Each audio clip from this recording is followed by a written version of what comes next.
오늘 무더위 가운데 또 이렇게 수요예배 나오신 여러분들 환영하고 축복합니다. 오늘 행복한 삶의 비결이라는 제목으로 하나님의 말씀을 함께 나누도록 하겠습니다.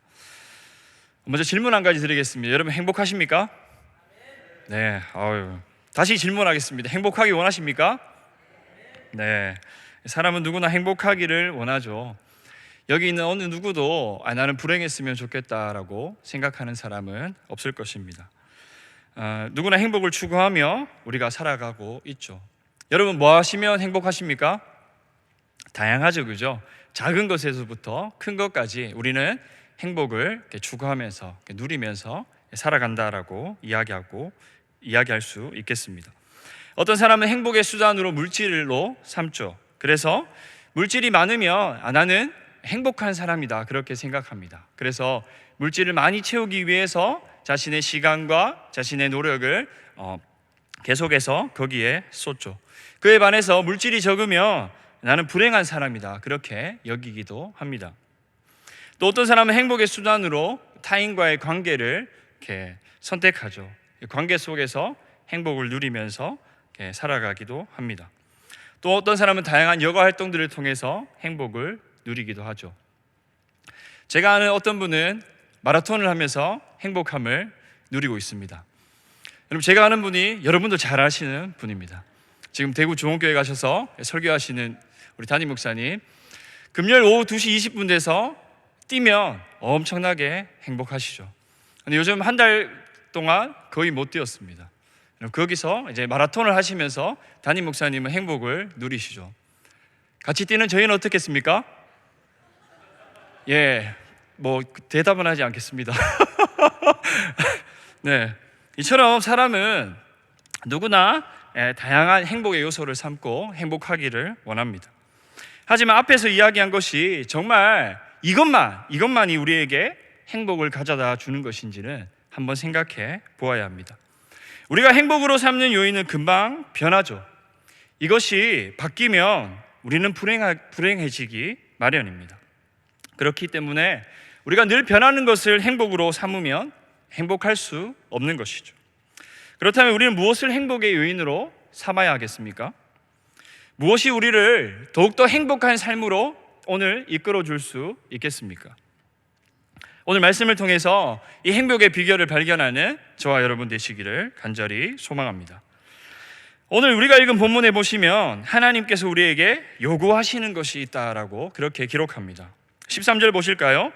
내가 오늘 내 행복을 위하여 내게 명하는 여호와의 명령과 규례를 지킬 것이 아니냐. 아멘.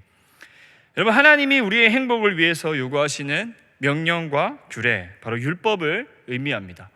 출애굽기 20장과 신명기 5장에서 모세가 받은 그 율법이 오늘 우리의 행복을 위해서 하나님께서 요구하시는 것이다 라고 말하고 있는 것이죠. 이것은 결코 우리를 힘들게 하는 것이 아니라 우리에게 짐을 지우기 위해서 하는 것이 아니라 우리의 행복을 위한 것이다 라고 성경은 말하고 있습니다. 신명기에서는 계속해서 율법에 대해서 다시 우리에게 이야기해 주는 본문입니다. 이스라엘은 율법을 받은 지 40년 만에 율법주의에 빠져버렸습니다. 이들에게 율법은 짐이었죠. 무겁고 기계적인 순종을 해야 되는 것으로 여겨졌다라는 거죠. 그래서 모세는 다시 한번 율법의 취지를 다시 이들에게 상기시킵니다. 백성들의 삶을 행복하고 윤택하기 위해서 주어진 것이지 그들을 억압하고 짐을 지게 하기 위해서 주어진 것이 아님을 다시 한번 계속해서 이야기하는 것이죠. 그리고 더 나아가서 이 율법을 따라 살아가게 되면 너희의 삶이 풍요로워지고 행복해질 것이다 그렇게 우리에게 말씀하고 있습니다. 여러분 하나님께서 우리의 행복한 삶을 위해서 가르쳐 주시는 것은 12절에 구체적으로 나오는데요. 보실까요? 이스라엘아 내 하나님 여호와께서 내게 요구하시는 것이 무엇이냐? 곧 내 하나님 여호와를 경외하여 그의 모든 도를 행하고 그를 사랑하며 마음을 다하고 뜻을 다하여 내 하나님 여호와를 섬기고. 아멘. 네 가지가 기록되어 있습니다. 먼저 여호와를 경외하는 것이 나오고요. 이어서 그의 모든 도를 행하는 것, 그리고 그를 사랑하는 것이 나오고 그를 섬기는 것이 나오고 있죠. 여기서 특징은 먼저 내적인 감정을 내세운 다음에 외적인 행동을 이끌어내고 있습니다. 경외하면 도를 행하게 될 것이고, 그리고 사랑하면 섬기게 된다, 그렇게 이야기하는 것이죠. 즉 단순한 명령이 아니다라는 겁니다. 강압적인 명령이 아니다라는 것이죠. 내적인 감정의 울림을 통해서 그것이 자연스럽게 행동으로 나타나게 하는 것이 바로 오늘 행복한 비결이 삶입니다. 브레밍 레논이라는 사람이 이런 말을 했습니다. 하나님은 사랑한다는 말 없이 그저 너가 바뀌면 좋겠다 말하는 분이 아니다. 다시요. 하나님은 사랑한다는 말 없이 그저 너가 바뀌었으면 좋겠다 그렇게 말하지 않는다라는 겁니다. 하나님은 우리에게 명령을 지켜 이렇게만 말씀하시는 분이 아니다라는 것이죠. 그의 사랑하심을 우리에게 나타내 보이시고 우리의 감정을 바꾸신 다음에 자연스럽게 그 사랑에 반응해서 우리로 하여금 순종함에 이르게 하시는 분이다라는 겁니다. 먼저 볼까요? 제일 먼저 하나님께서 우리에게 요구하시는 것, 우리의 행복을 위해서 행복한 삶의 비결은 무엇이나 바로 하나님 여호와를 경외하는 것이다 라고 말할 수 있습니다. 여러분, 경외가 무엇입니까? 두려워하는 것이죠. 그런데 단순히 우리가 한 대상을 향해서 두려워만 한다면 이것은 경외라고 이야기할 수가 없습니다. 단순히 무서워한다는 의미를 벗어나서 존경한다라는 의미가 더 강한 것이죠. 다시 말해서 경외는 두려워하는 것이 아니라 두려움 속에서 존경한다라는 의미입니다. 하나님을 사랑하며 존중하는 것이 바로 경외다라는 거죠. 하나님을 알지 못하는 사람들은 하나님에 대한 막연한 두려움에 빠져 있습니다. 잘못하면 벌을 내리는 그 신에 대한 이미지, 그리고 세상의 심판자의 이미지로 하나님을 생각하기도 합니다. 하지만 하나님을 아는 사람은 두려움이 아니라 그 두려움을 넘어서 존경하게 되는 것이죠.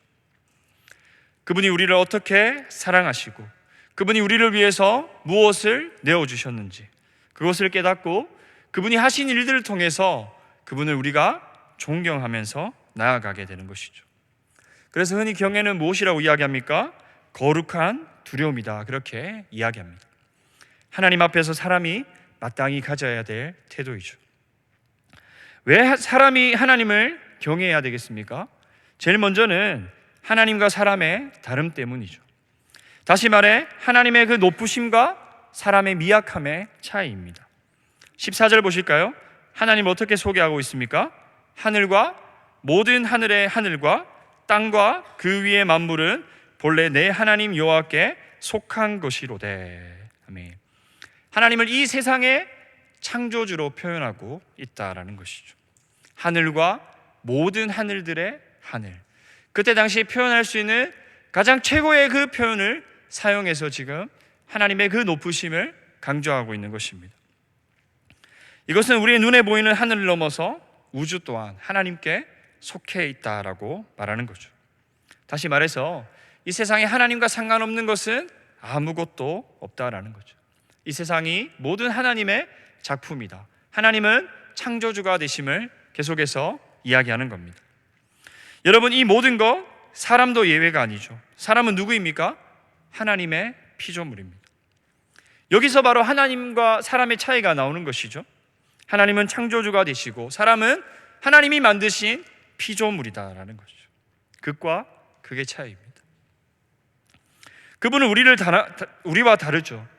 우리를 사랑해 주시고 우리를 아껴 주시기 때문에 우리가 그 친숙함에 계속해서 잊고 살아가지만 그분은 전혀 우리와 다르게 크고 높으신 분이십니다.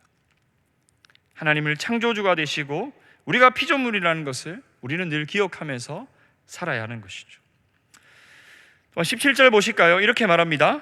너희의 하나님 여호와는 신 가운데 신이시며 주 가운데 주시오 크고 능하시며 두려우신 하나님이시라. 사람을 외모로 보지 아니하시며 뇌물을 받지 아니하시고. 아멘. 여호와는 신 가운데 신이시다. 또한 주 가운데 주가 되신다. 그렇게 이야기합니다. 세상에 신이라고 불리는 존재들은 대부분 사람이 다 만든 것이죠. 그러나 하나님은 어떤 분이십니까? 결코 사람이 만들 수 없는 존재이죠. 하나님은 이 세상을 창조하신 창조주가 되시고 신들이라는 불리는 그 가운데 신이 되시다라는 것이죠. 사람이 만들어서 신들이라고 부르는 존재들과 다른 것은 그분은 참 하나님이 되시며 주 가운데 주시다. 바로 하나님은 이 땅의 진정한 주인이다라고 말하는 것이죠. 또 사람은 어떻습니까? 사람을 외모로 판단하기 마련입니다. 우리 사회는 외적인 것으로 사람을 판단하죠. 외적인 기준이 사람의 판단이 될 수밖에 없습니다. 왜냐하면 사람은 외모만을 볼 수 있기 때문이죠. 하지만 하나님은 사람을 외모로 판단하지 않습니다. 하나님은 우리의 마음의 중심을 보시는 분이시라는 거죠.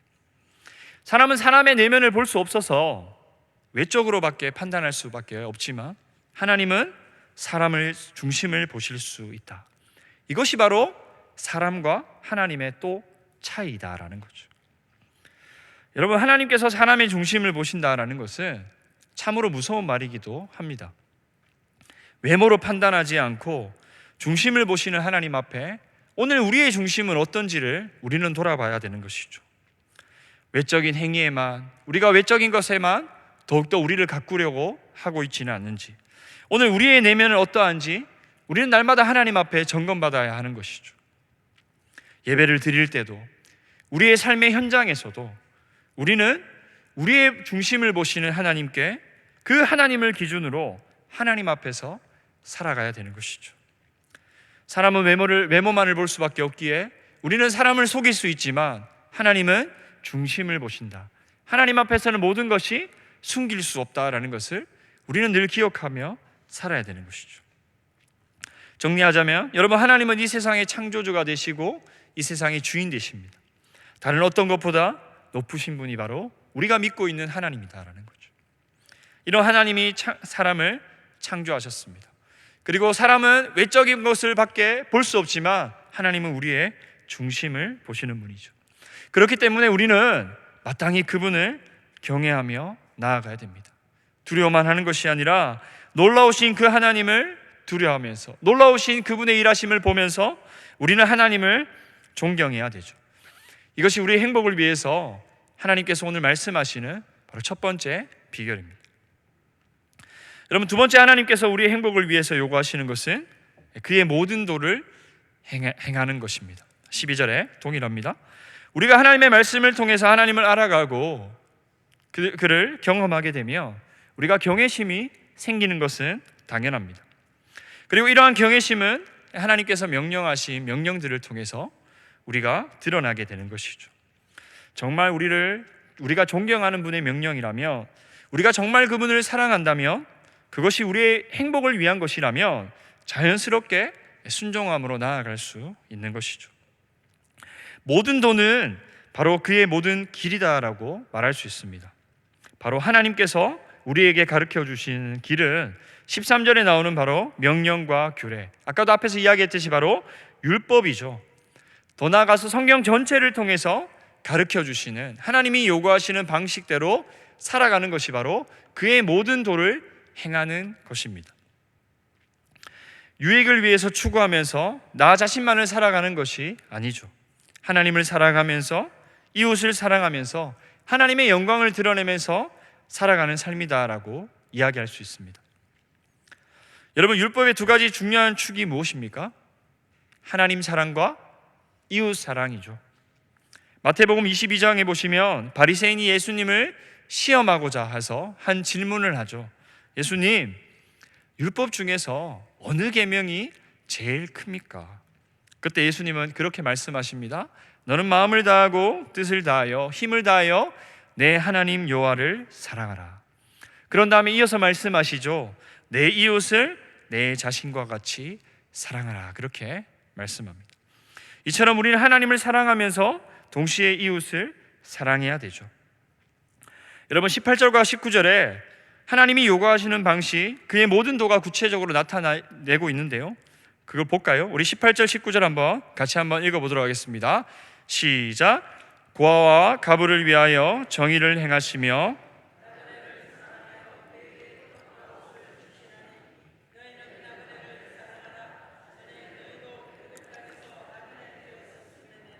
아멘. 여러분, 고아와 가부와 나그네를 사랑하는 것이죠. 바로 힘없고 가난하고 소외된 사람을 사랑하는 겁니다. 하나님께서 우리에게 지금 요구하고 계시는 길은, 우리의 행복을 위해서 요구하고 계시는 길은 바로 나 자신만을 위해서 살아가는 것이 아니라 힘없고 가난하고 연약한 사람들을 돌보면서 살아가라라는 거죠. 점점 개인화가 되어 가고 있는 시대에 우리가 살아가고 있습니다. 사람들이 나 중심으로 계속해서 삶을 살아가는 것이죠. 사회가 어려우면 어려울수록 우리는 더 우리의 삶에 집중하기 마련입니다. 내 상황에 집중하죠. 내 환경에 집중합니다. 나도 먹고 살아야 되는데 나 계속해서 나 중심으로 살아갈 수밖에 없는 것이죠. 그러면 더욱더 어떻습니까? 더욱더 소외되는 사람이 늘어갈 수밖에 없는 것이죠. 여러분, 우리 그리스도인들은 세상과 달라야 하는 것이죠. 점점 사람들이 나 중심으로 살아갈 때 우리는 그러지 말아야 합니다. 사랑받은 사람은 그 사랑을 나누어주며 베풀며 살아갈 수 있는 것이죠.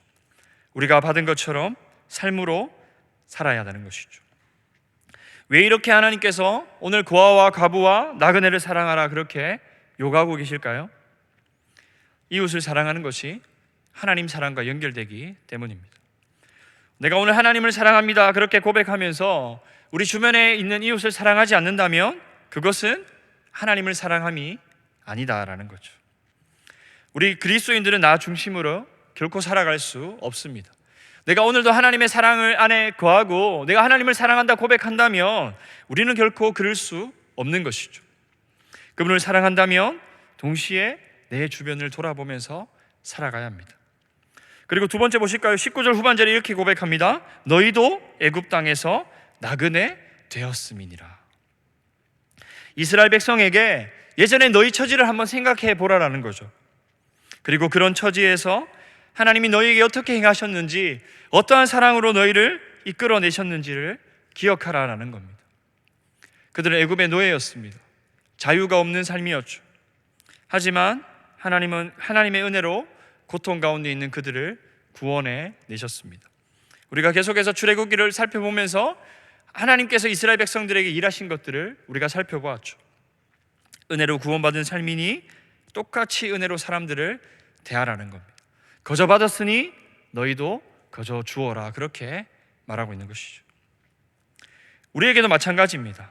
여러분, 우리가 기억해야 되는 것은 하나님께서 오늘 우리에게 어떤 은혜를 베풀어 주셨고 그 사랑을 어떻게 베풀어 주셨는지 그것을 기억하면서 똑같이 그들을 품어주라 말하는 것이죠. 자격 없는 우리에게, 조건 없는 우리에게 어떻게 사랑해 주셨고 무엇을 우리에게 허락해 주셨는지 그것을 기억하라라는 거죠. 은혜 받은 사람처럼 연약하고 소외되고 가난한 사람들을 돌봐라. 조건 없이 그들에게 사랑을 베풀어라.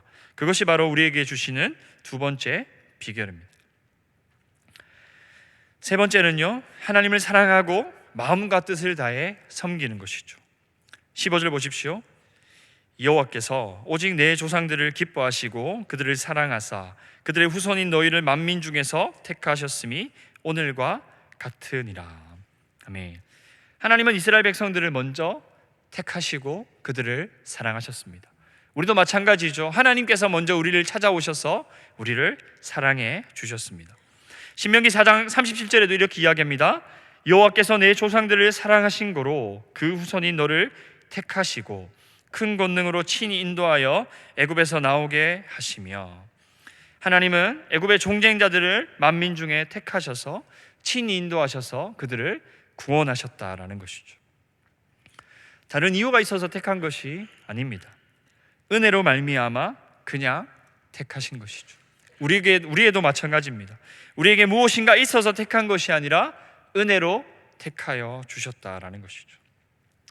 그리고 22절에 고백하듯이 우리를 택하심만이 아니라 하늘과 별같이 많은 백성들로 만들어 주셨다라는 것이죠. 이것이 바로 하나님께서 우리에게 베풀어 주신 사랑하심입니다. 오늘 이스라엘 백성들에게만 이 행한 일이 아니라 하나님께서 자신의 그 사랑하심을 어떻게 내어 보내주셨습니까? 로마서 5장 8절에 기록하듯이 우리가 아직 죄인 되었을 때에 그리스도께서 우리를 위하여 죽으심으로 하나님께서 우리에 대한 자기의 사랑을 확증하셨다라고 말하죠. 아직 죄인 되었을 때 도무지 자격 없는 우리를 먼저 택하시고 사랑하셨다라고 말합니다. 우리의 어떠함과 상관없이 하나님의 주권으로 죽을 수밖에 없는 우리를 구원해 내셨다라는 것이죠. 우리가 아직 죄인 되었을 때에 연약한 그때 하나님께서 먼저 우리를 택하여 주셨습니다. 그렇기 때문에 우리 또한 하나님을 사랑해야 되죠. 여러분, 어떻게 하는 것이 하나님을 사랑하는 것입니까? 어떻게 하는 것이 마음과 뜻을 다해서 섬기는 것이 되겠습니까? 그분에게 우리가 어떻게 사랑의 표현을 해야 되겠습니까? 여러분 16절을 보십시오. 그러므로 너희는 마음에 할례를 행하고 다시는 목을 곧게 하지 말라. 아멘. 여러분, 할례가 무엇입니까? 하나님의 택함을 받았다라는 증거이죠. 나는 하나님의 백성이다. 하나님에 의해서 나는 선택함을 받았다라는 것이 바로 할례입니다. 이 할례를 어떻게 하라고 하십니까? 외적인 것에 하는 것이 아니라, 외적인 것도 해야 되겠지만 마음에 행하라라는 것이죠. 단순히 육체적인 할례를 통해서 내가 하나님의 백성이 되었어, 그렇게 이야기하지 말아라라는 거죠. 하나님의 백성답게 마음의 할례를 받아서 오늘도 하나님의 백성답게 살아가라, 그렇게 이야기하는 것입니다. 요즘 많은 그리스도인들이 육체의 할례만을 이야기하면서 나는 구원받았다라고 이야기하지만 정작 그들의 삶에서는 하나님의 백성다움에 보지 못하는 것이죠.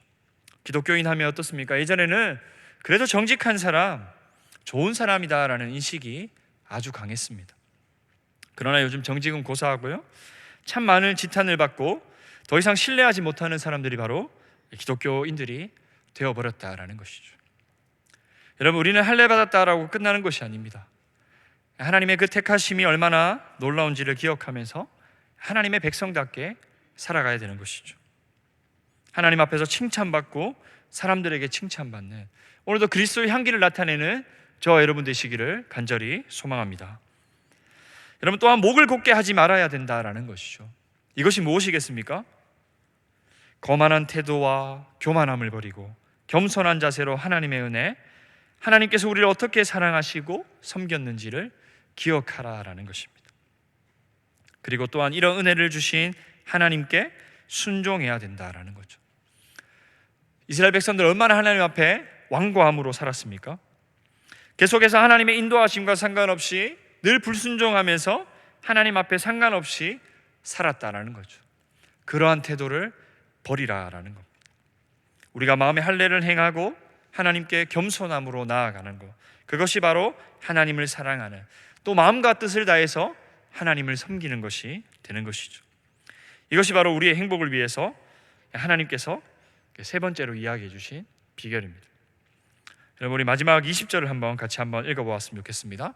마지막 20절입니다. 시작.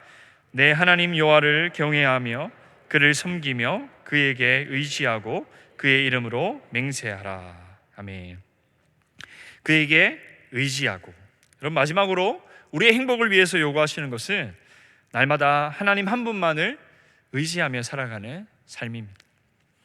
찬송가 543장에 보시면 어려운 일을 당할 때, 여러분 이 흐름을 보시면 이렇습니다. 세월 지나갈수록 의지할 것 뿐일세. 무슨 일을 당해도 예수 의지합니다. 참으로 놀라운 고백이죠. 시편 37편 5편에도 고백합니다. 내 길을 여호와께 맡기라. 그를 의지하며 그가 이루시고. 아멘. 여러분, 말은 쉽습니다. 하나님 한 분만을 의지하고 살아간다. 어떻게 보면 이것만큼 쉬운 것은 없어 보입니다. 의지하면 되잖아요, 그죠? 그런데 정작 우리가 우리의 삶을 살아가다 보면 우리는 하나님 한 분만을 의지하기보다는 여전히 사람을 의지하고 또 내 자신을 의지하고요, 다른 것들을 의지하는 경우가 참 많이 있습니다. 우리는 내가 먼저 할 수 있다라고 생각하고 알아서 삶을 살아갑니다. 그리고 내 방식대로 다 해보죠. 이것도 해보고 저것도 해보고 저 사람도 의지해보고 다른 것도 많이 의지해보고 도무지 안 되면 어떡합니까? 나오죠. 그때서야 하나님을 붙잡습니다. 하나님 도와주십시오. 그렇게 이야기하는 것이죠. 여러분, 하나님 한 분만을 의지한다는 거, 이것은 우리에게 훈련이 필요한 부분입니다. 작은 것에서부터 큰 것까지 우리가 하나님께 맡길 때, 이 일을 훈련할 때 비로소 우리는 하나님 한 분만을 계속해서 의지하며 살아갈 수 있을 것입니다. 하나님만 의지하고 살아갈 때에 우리는 행복을 누리며 살아갈 수 있는 것이죠. 여러분, 오늘 설교를 들으면서 마음이 무겁지는 않습니까? 행복을 위해서 요구하시는 것이 왜 이렇게 많을까, 이런 생각이 들죠. 하지만 앞에서 이야기했듯이 우리에게 짐을 주기 위해서 말씀하시는 것이 아니다라는 것이죠. 우리가 행복하기를 원하시는 하나님께서 우리의 행복을 위해서 지금 말씀하고 있는 겁니다. 말씀을 준비하면서 사랑이라는 그 단어에 오늘 해답이 있다라고 생각합니다. 정작 이 말씀을 그냥 그대로 고지고대로 받아들인다면, 행복하기 위해서는 이것도 해야 되고 저것도 해야 되고 이것도 해야 되고 참으로 쉽지 않다라고 여겨지지만, 오늘 사랑이라는 단어를 우리가 한번 기억해 보았으면 좋겠습니다. 그분을 사랑하면요, 그분을 경외하면요, 자연스럽게 하나님의 백성답게 살아갈 수 있는 것이죠. 그분과 가까우면 가까울수록 우리가 더욱더 그분을 닮아갈 수 있는 것입니다. 여기 계신 우리 모두가 누구보다 하나님을 사랑하는 자들이 되었으면 좋겠습니다. 여러분, 사랑하면 경외할 수 있습니다. 사랑하면 그 도를 행할 수 있습니다. 하나님을 사랑하면 우리가 계속해서 하나님을 사랑하며 하나님을 닮아갈 수 있다라는 것이죠. 말씀을 정리하면서, 여러분, 행복은 다른 것에서부터 오는 것이 아닙니다. 오늘 우리의 참된 만족이 어디에 있습니까? 하나님께서 우리의 행복을 위해서 가르쳐 주신 것, 그것을 기억하며 지키며 나아가는 것이죠. 여러분, 하나님께서 우리가 하나님만 경외하기를 원하십니다. 그리고 하나님께서 이야기하시는 그 길로만 가기를 원하십니다. 그리고 우리가 하나님을 사랑하고 마음과 뜻을 다해서 하나님만 섬기기를 원하십니다. 그리고 하나님은 날마다 우리가 다른 것을 의지하는 것이 아니라, 나 자신을 의지하는 것이 아니라 하나님 한 분만을 의지하며 살아가기를 원하십니다. 여러분, 오늘 말씀을 통해서 하나님께서 우리에게 말씀해 주신 이 행복한 삶의 비결을 누리시고 더욱더 하나님을 사랑하면서, 오늘도 성령 하나님, 우리가 하나님을 사랑할 수 있게 도와주시옵소서. 하나님, 오늘도 성령 하나님을 의지해서 그렇게 진정한 행복을 경험하시는 저와 여러분 되시기를 주님의 이름으로 간절히 축원합니다.